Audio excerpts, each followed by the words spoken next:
मैं राजेश तिवारी, आपका class 8 science के क्लास में आपका स्वागत है। आज हम बेटा साइंस का फर्स्ट अध्याय हम देखेंगे।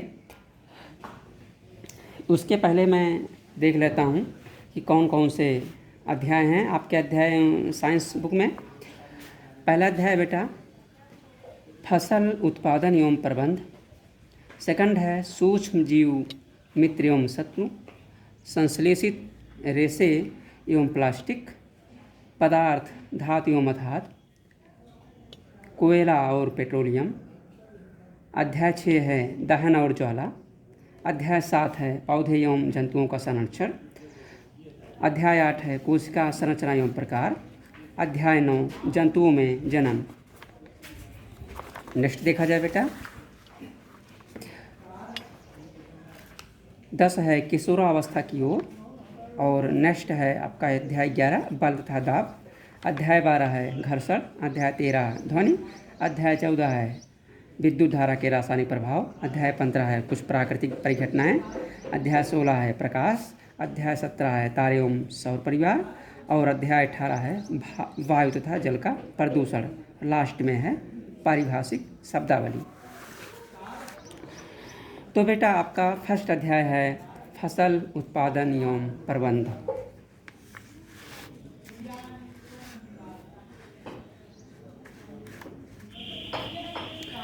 बेटा पहला अध्याय आपका है फसल उत्पादन एवं प्रबंध है। तो इसमें आप देखते हैं कि इसके बारे में कृषि और कृषि से संबंधित बातों की जानकारी दी गई इसमें।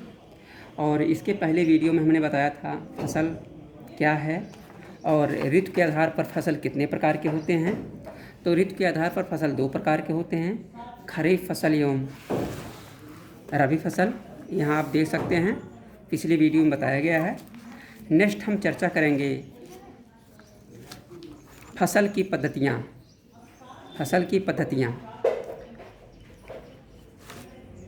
तो फसल की पद्धतियों में आप देख रहे हैं 7 पद्धतियां हैं आपका।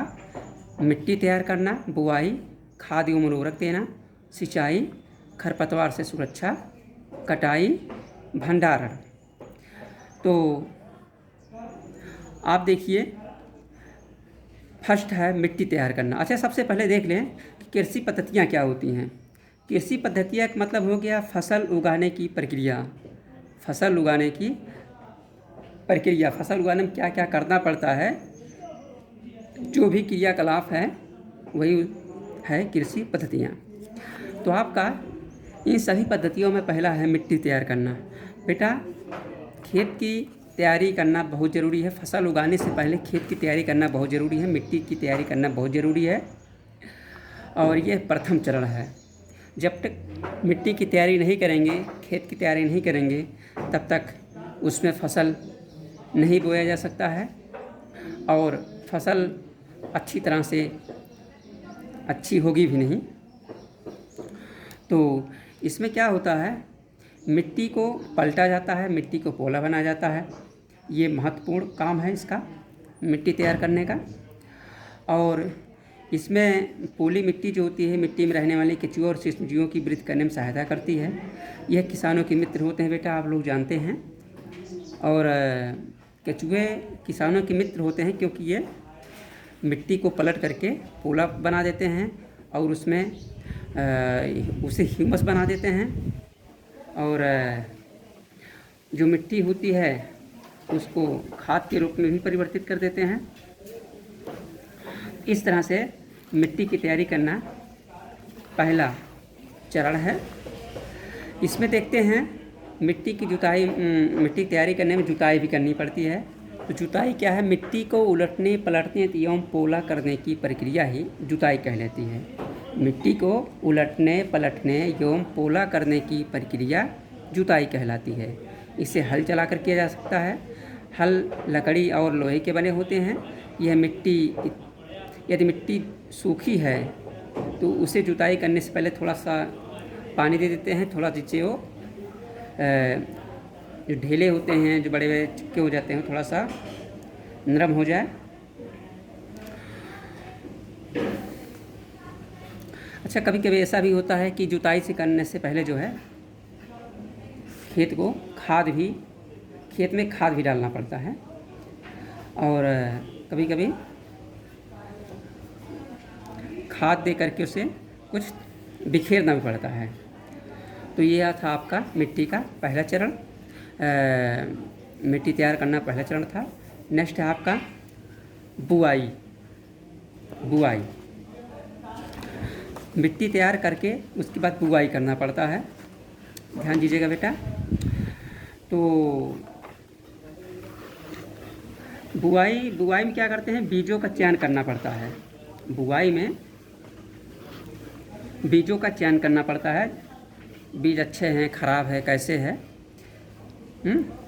तो उसे पानी में भिगो लेते हैं, तो जो हल्के बीज हैं वो ऊपर तैरने लगते हैं, जो अच्छे बीज होते हैं वो नीचे आ जाते हैं। तो ये बीज के चयन करने की बहुत बढ़िया विधि है। और अच्छा चीज़ और देख लें हम, जो जुताई में था, जुताई करने के लिए औजार कौन कौन से हैं, ध्यान दीजिएगा। हल है, कुदाली है, कल्टीवेटर है, ये सब जुताई करने के औजार हैं। नेक्स्ट है आपका जो बुआई को हम बता रहे थे, बुआई करने के लिए हाथों से भी बुआई की जाता है, और मशीनें भी आ गई हैं आजकल बाज़ार में, जैसे कि सीड ड्रिल।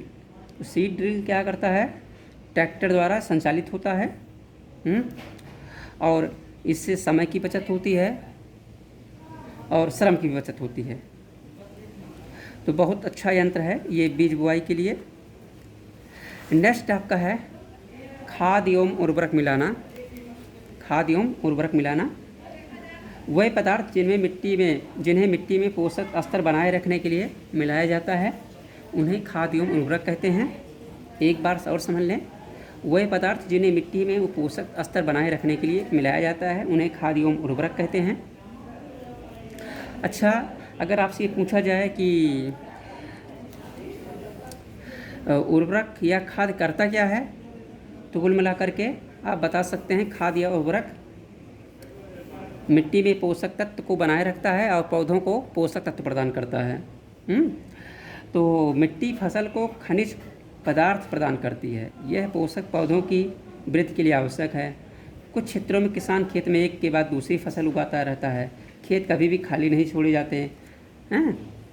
तो इससे जो है खेतों में पोषक तत्वों की कमी हो जाती है, जिसकी पूर्ति हमें अलग से खाद एवं उर्वरक दे करके करना होता है।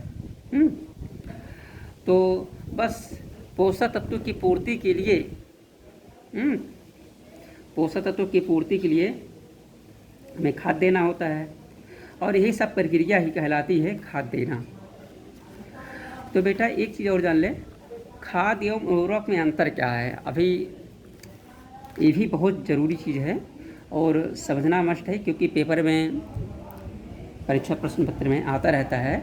खाद एवं उर्वरक में अंतर लिखिए, खाद और उर्वरक में क्या अंतर है, खाद किसे कहते हैं, उर्वरक किसे कहते हैं, इसमें अंतर स्पष्ट कीजिए, है ना। इस तरह से प्रश्न आते रहते हैं। तो चलो हम इसे देख लेते हैं, खाद एवं उर्वरक क्या है।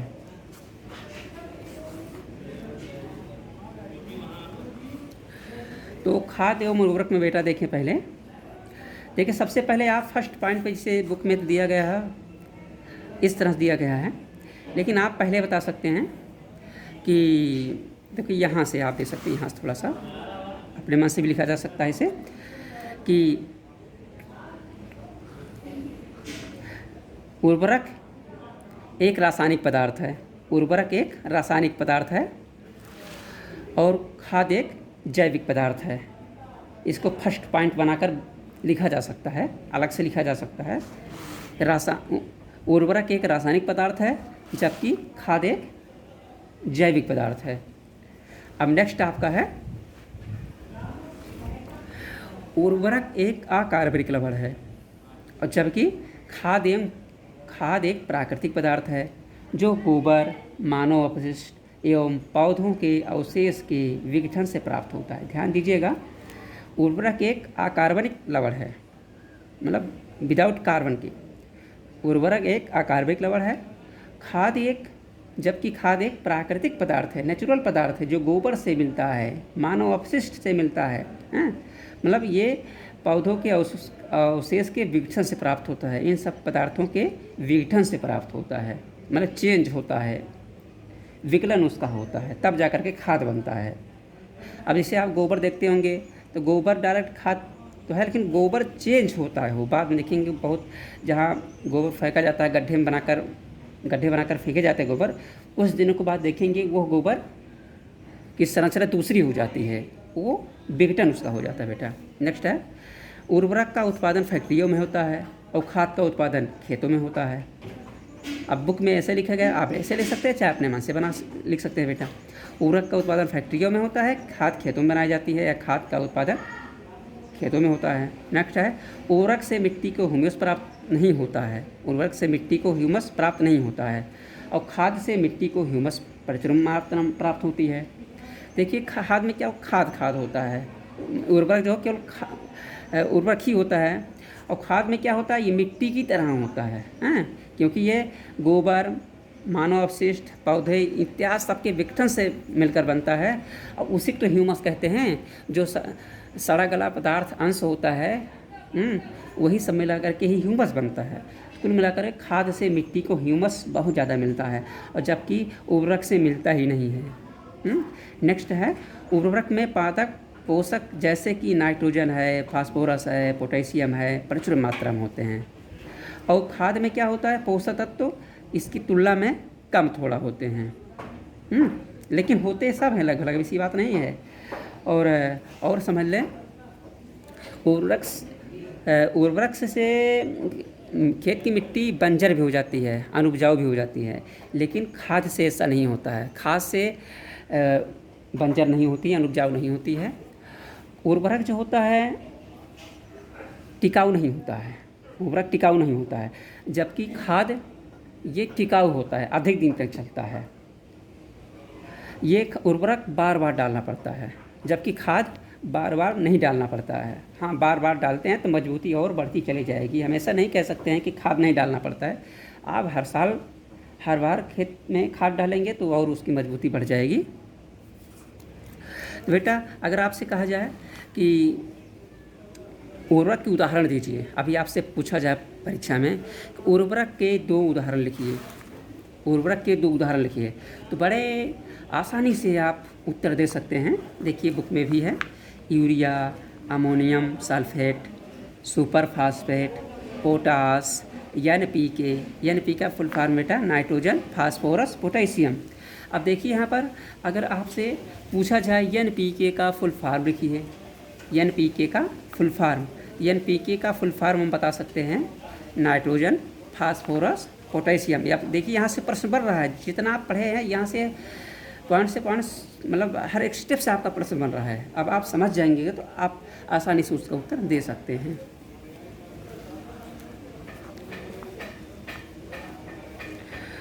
तो इसमें देखें आगे,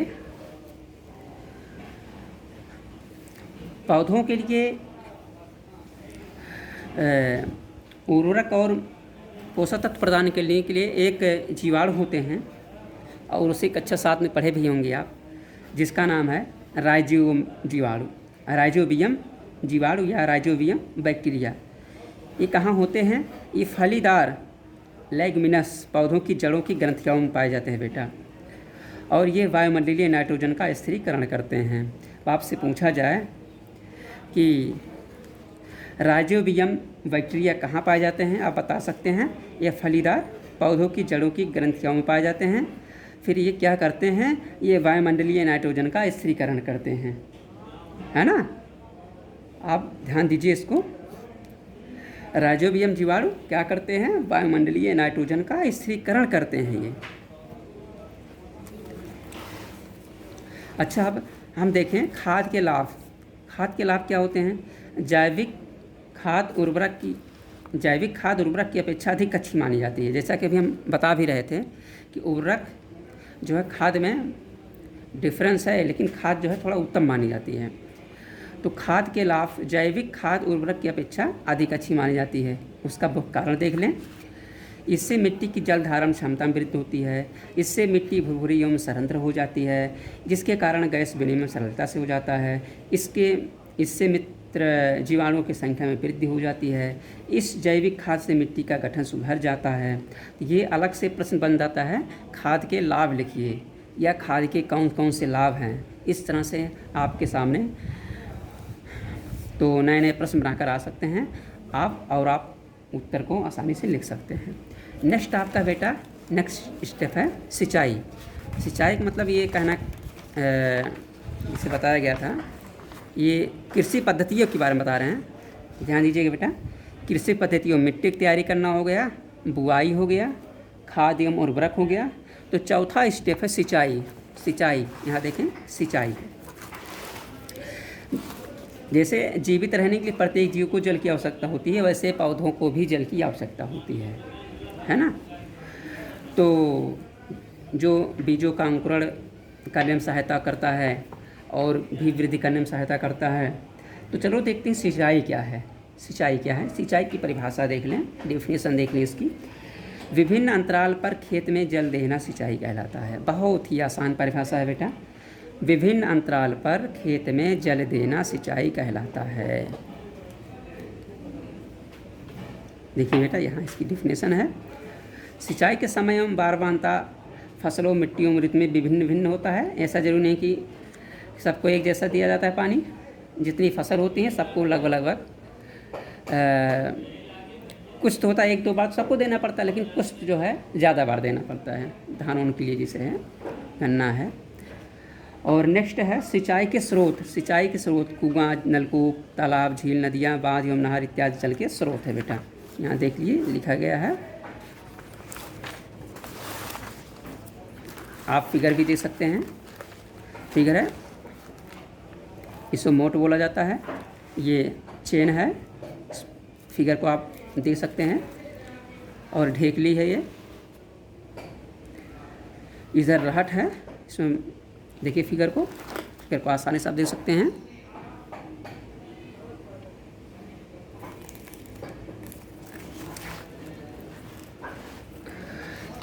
सिंचाई के पारंपरिक तरीके कुआं है, झील है, नहर है, ये है,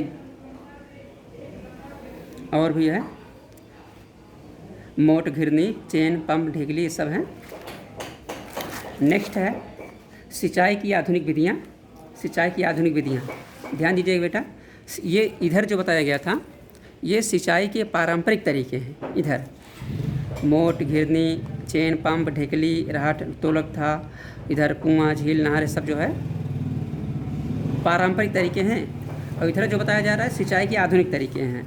जैसे आपके हैं छिड़काव तंत्र, ड्रिप तंत्र। छिड़काव तंत्र को स्प्रिंकलर सिस्टम बोला जाता है, ड्रिप तंत्र को ड्रिप सिस्टम। तो ये जो दो आधुनिक विधियाँ बताई जा रही हैं, इससे जल नष्ट नहीं होता है, जल जो है इसका दुरुपयोग नहीं होता है, और इसकी इस विधि से जल की बचत होती है, बहुत ही बचत होती है, अनावश्यक बर्बादी नहीं होती जल की। छिड़काव तंत्र में क्या होता है, इस विधि का उपयोग असमतल भूमि के लिए किया जाता है। छिड़काव तंत्र का प्रयोग असमतल भूमि के लिए किया जाता है, जहाँ पर जल कम मात्रा में उपलब्ध होता है। और इसमें नलों के ऊपर सिरों पर घूमने वाले नोजल लगे होते हैं, या पाइप निश्चित दूरी पर मुख्य पाइप से जुड़े होते हैं। जब पंप की सहायता से जल मुख्य रूप से मुख्य पाइप में भेजा जाता है, तो वह घूमते हुए नोजल से बाहर निकलता है। तो इस तरह से है। अच्छा, और छिड़काव तंत्र में भी देखेंगे पौधशाला वाला जिससे होता है, वहाँ पर फव्वारा की तरह निकलता रहता है और चारों तरफ घूमता रहता है।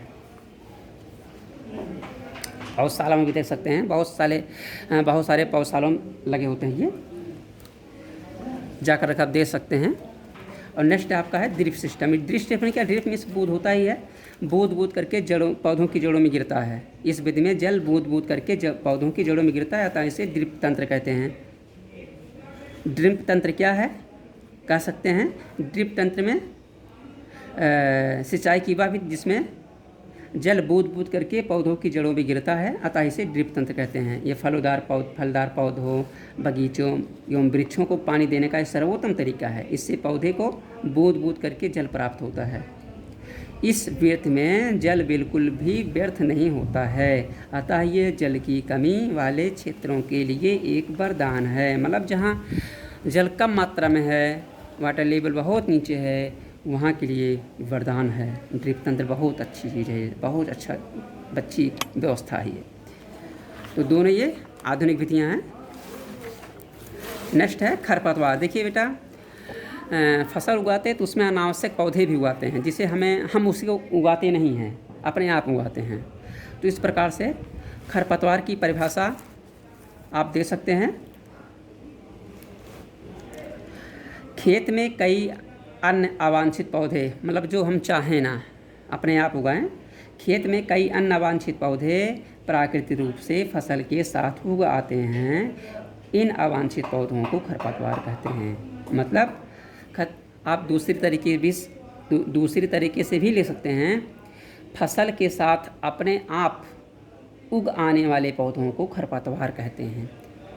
ऐसे पौधे जो फसल के साथ अपने आप उगाते हैं, फसल में अपने आप उगाते हैं, वो खरपतवार कहलाते हैं।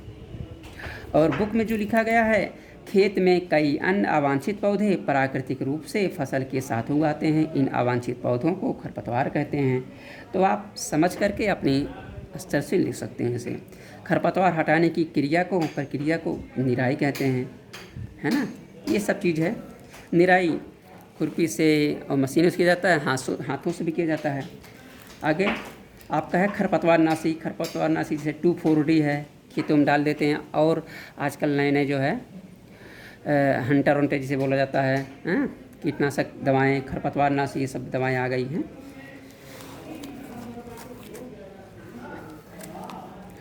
नेक्स्ट है आपका कटाई। फसल की कटाई महत्वपूर्ण कारण है। फसल उगा के ही क्या फ़ायदा होगा अगर उसकी कटाई न किया जाए। तो फसल की कटाई एक महत्वपूर्ण कार्य है। फसल पक जाने के बाद उसकी कटाई की जाती है। तो फसल पक जाने के बाद उसे काटना कटाई कहलाता है। फसल पक जाने के बाद उसे काटना कटाई कहलाता है। तो कटाई के दौरान या तो पौधों को खींच कर उखाड़ लेते हैं अथवा धरातल के पास से काट लेते हैं। देखिए, आप लोगों में से बहुत सारे बच्चे होंगे जो ग्रामीण क्षेत्रों से आते होंगे और इन सब प्रक्रियाओं के बारे में तो अवश्य मालूम होगा बेटा, मैं आशा करता हूँ, और आप इसे अच्छी तरह समझ सकते हैं। नेक्स्ट आपका इसमें हार्वेस्टर है, एक हार्वेस्टर है और एक थ्रेसिंग है। थ्रेसिंग क्या होता है? काटी गई फसल से बीज को, दानों को भूसे से अलग करना होता है, इसे ही थ्रेसिंग कहते हैं। तो थ्रेसिंग किसे कहते हैं? काटी गई फसल से बीजों को, दानों को अलग करना ही थ्रेसिंग कहलाता है। तो मतलब जो काटी गई फसल होती है उससे दानों को, भूसों को अलग करने की प्रक्रिया थ्रेसिंग कहलाती है। यह कार्य कंबाइन मशीन द्वारा भी किया जाता है। कंबाइन मशीन जिसमें फसल काटा भी जाता है और उसकी थ्रेसिंग हो जाती है। हार्वेस्टिंग भी हो जाती है और थ्रेसिंग भी हो जाती है। तो कुल मिलाकर के कंबाइन जो है हार्वेस्टर और थ्रेसर का मिला जुला रूप है, संयुक्त रूप है। नेक्स्ट है छोटे खेत वाले किसान अनाज के दानों को फटक कर अलग कर लेते हैं, है ना। अच्छा बेटा, जब कटाई हो जाए और फसल कट करके उसका हार्वेस्टिंग हो जाए, कटाई उटाई हो जाए और फसल कट कर उसको दाना जो है घर में आ जाए, तो उसका भंडारण करने की भी ज़रूरत पड़ती है, नहीं तो बाहर रहेगा तो नष्ट हो जाएगा। तो भंडारण क्या होता है?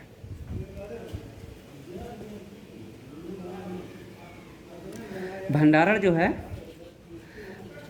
अनाज को, दानों को सुखा करके बोरे में भर दिया जाए या बड़े बड़े गोदामों भर दिया जाए, तो इसी प्रक्रिया को ही भंडारण कहा जाता है।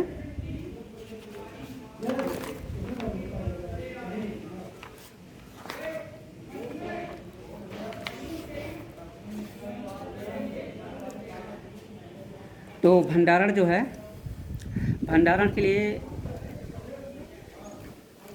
बोरों में भरा जाता है और एक अलग से बना होता है गोदाम टाइप, उसे साइलो भी कहा जाता है। बड़े बड़े भंडार गृह होते हैं, वो साइलो से बोला जाता है। तो इसका फिगर आप दे सकते हैं, फिगर ये साइलो है, ये है साइलो।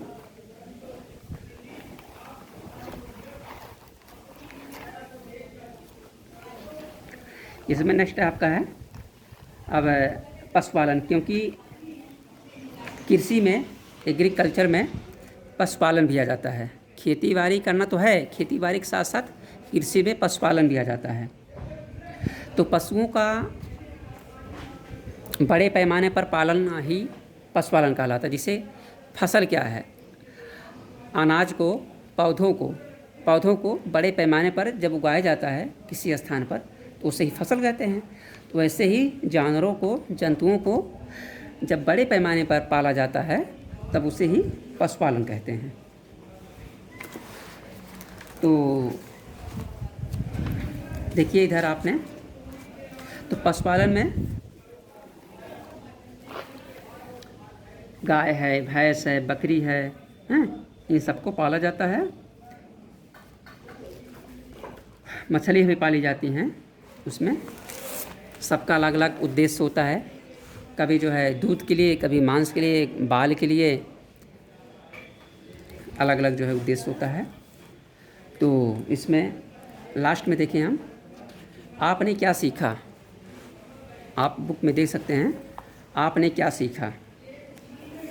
और प्रमुख शब्द दिया गया है, प्रमुख शब्द को आप देखिए, सब पॉइंट वाली चीज़ें, लर्न करने वाली बात है, समझने वाली चीज़ें आप देख करके समझिए और उसका जो है उत्तर खोजने का प्रयास कीजिए। तो इसमें सरसरी तौर पर एक बार पढ़ लिया जाए, देख लीजिए बेटा। अपनी बढ़ती हुई जनसंख्या को भोजन प्रदान करने के लिए हमें विशिष्ट कृषि पद्धतियों को अपनाना होता है। किसी स्थान पर उगाए जाने वाले एक ही प्रकार के पौधों को फसल कहते हैं। भारत में फसलों के ऋतु के आधार पर हम 2 वर्गों में बांट सकते हैं, रबी और खरीफ फसल। नेक्स्ट है, जुताई करके मिट्टी तैयार करना और उसे समतल करना आवश्यक है। इस कार्य के लिए हल तथा पाटल का उपयोग किया जाता है। बीजों को उचित गहराई पर बोना था, उसके बीज उचित दूरी पर रखना अच्छी उपज के लिए आवश्यक है। बीजों की अच्छी किस्म का चयन करके स्वस्थ बीजों को बोया जाता है। सीड ड्रिल की सहायता से बुआई की जाती है। मिट्टी में पोषकों की समृद्धि एवं पुनः पूर्ति की आवश्यकता होती है, जिसे कार्बनिक खाद तथा उर्वरक के उपयोग से किया जाता है। फसलों की नई किस्मों के आने से रासायनिक उर्वरकों के उपयोग में वृद्धि हुई है। उचित समय एवं अंतराल पर फसल को जल देना सिंचाई कहलाता है। निराई में अवांछित एवं बिना उगाए पौधों को हटाया जाता है, जिन्हें खरपतवार कहते हैं। कटाई का अर्थ है पकी हुई फसल को हाथों एवं मशीन से काटना। दानों को फूसे से अलग करना थ्रेसिंग कहलाता है। बीजों को पीड़कों एवं सूक्ष्मजीवों से संरक्षित करने के लिए उचित भंडारण आवश्यक है। पशुओं को पालकर भी खाद्य पदार्थ प्राप्त किया जाता है, इसे कहते हैं पशुपालन।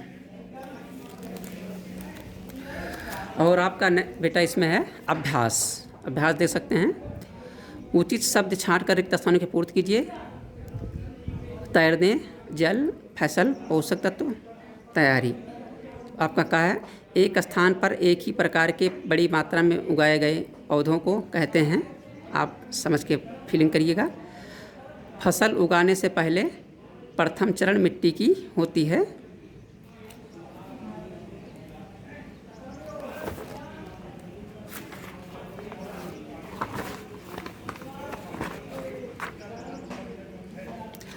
गा है, क्षतिग्रस्त बीज जल की सतह पर लगेंगे। पीछे ऑप्शन है बेटा। फसल उगाने के लिए पर्याप्त सूर्य का प्रकाश एवं मिट्टी से डाट तथा आवश्यक है। नेक्स्ट आप देख सकते हैं, मिला सकते हैं, काला में है सब है। ए में है खरीफ फसल, रबी फसल, रासायनिक उर्वरक खाद।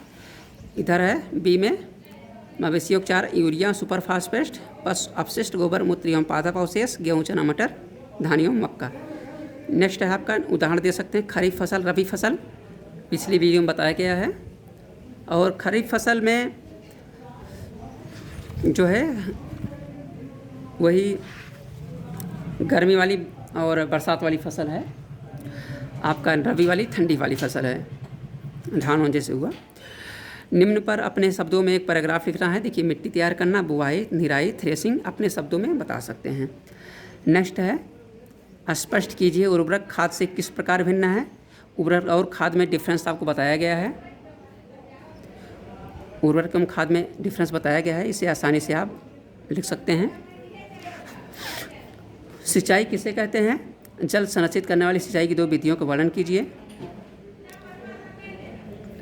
यदि गेहूं को खरीफ ऋतु में उगाया जाए तो क्या होगा, चर्चा कीजिए। खेत में लगातार फसल उगाने से मिट्टी पर क्या प्रभाव पड़ता है। खरपतवार क्या है, हम उनका नियंत्रण कैसे कर सकते हैं। तो इस प्रकार से बेटा आप इन सभी प्रश्नों का उत्तर